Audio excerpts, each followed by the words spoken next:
Hello everyone, I'm Tyler with Lions Pride Insurance. In this video, we're going to walk you through signing up for health insurance and the actual application if you go through an enrollment partner, which I highly recommend because it's a lot simpler and easier as you go through the process, and it still keeps all of your information safe as you do. So as you start the application, you'll get to a page like this.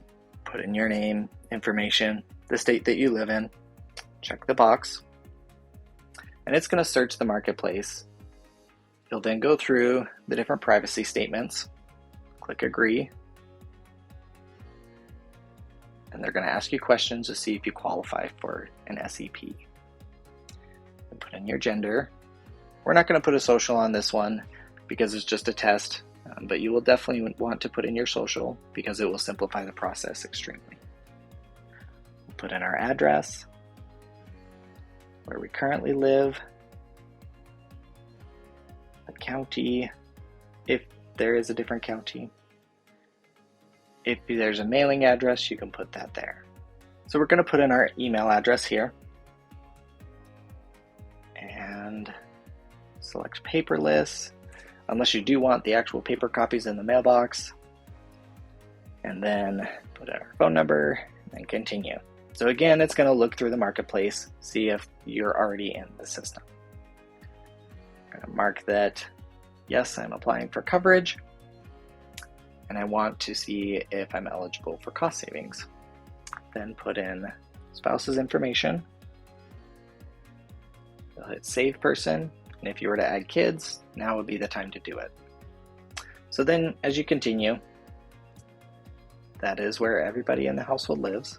And we do plan on filing taxes, so we're going to select yes. We'll file them jointly. We'll select yes. And we do not claim any dependents. Again, no kids. That would be if we were adopting someone or something like that.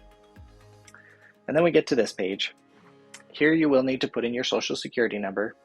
It is possible to mark that you don't have a social security number on here, but they will verify it. And if you do have a social security number, they will ask you to send in a picture of your card. So if you just type it in here, then you can avoid that. Answer the remaining questions about tobacco, if you're a citizen, or if you're incarcerated.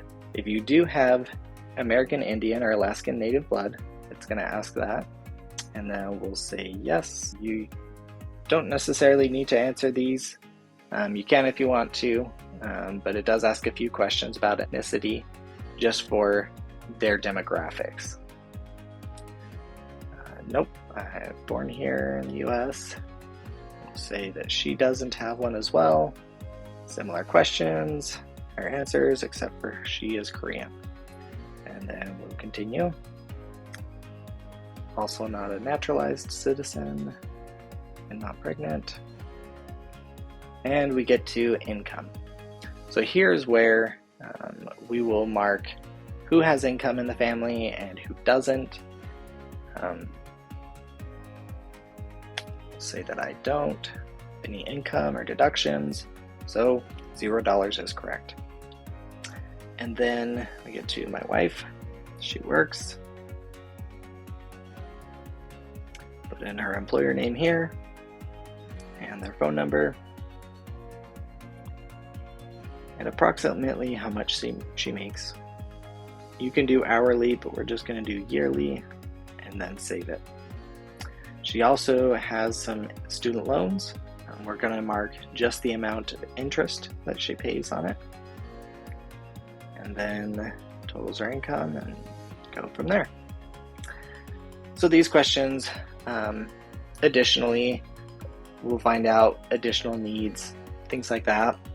When it comes to these two Medicaid questions, if you do end up submitting this application and it says that you qualify for Medicaid, redo the application and come back here and say that you are not eligible for Medicaid while you're going through the Medicaid process.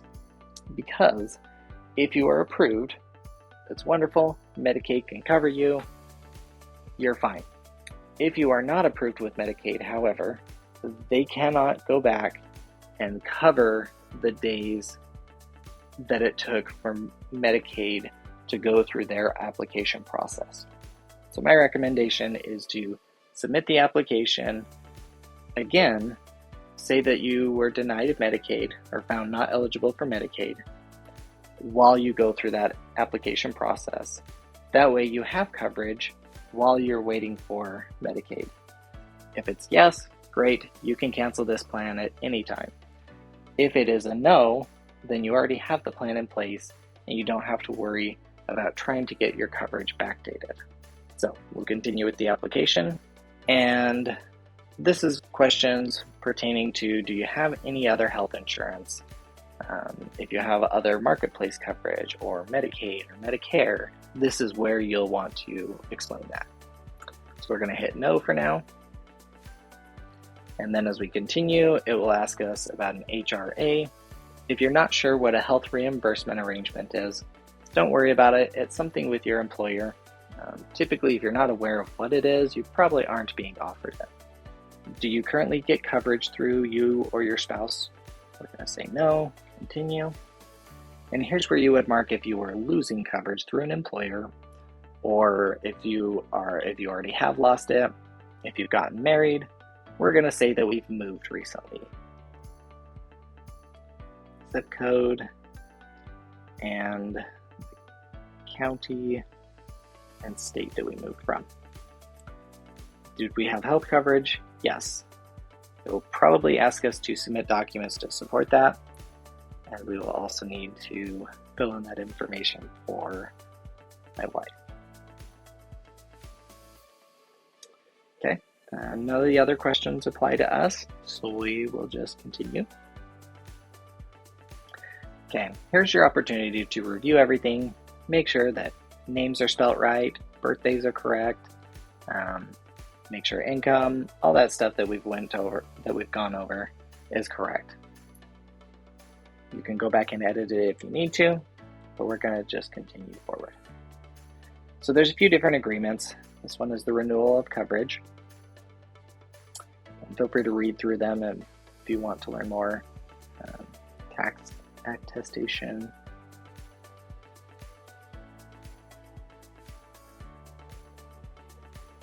And then as you get to this last page here, you'll actually type in your name, and that is your signature saying that you're submitting these questions or submitting these answers with the best of your knowledge.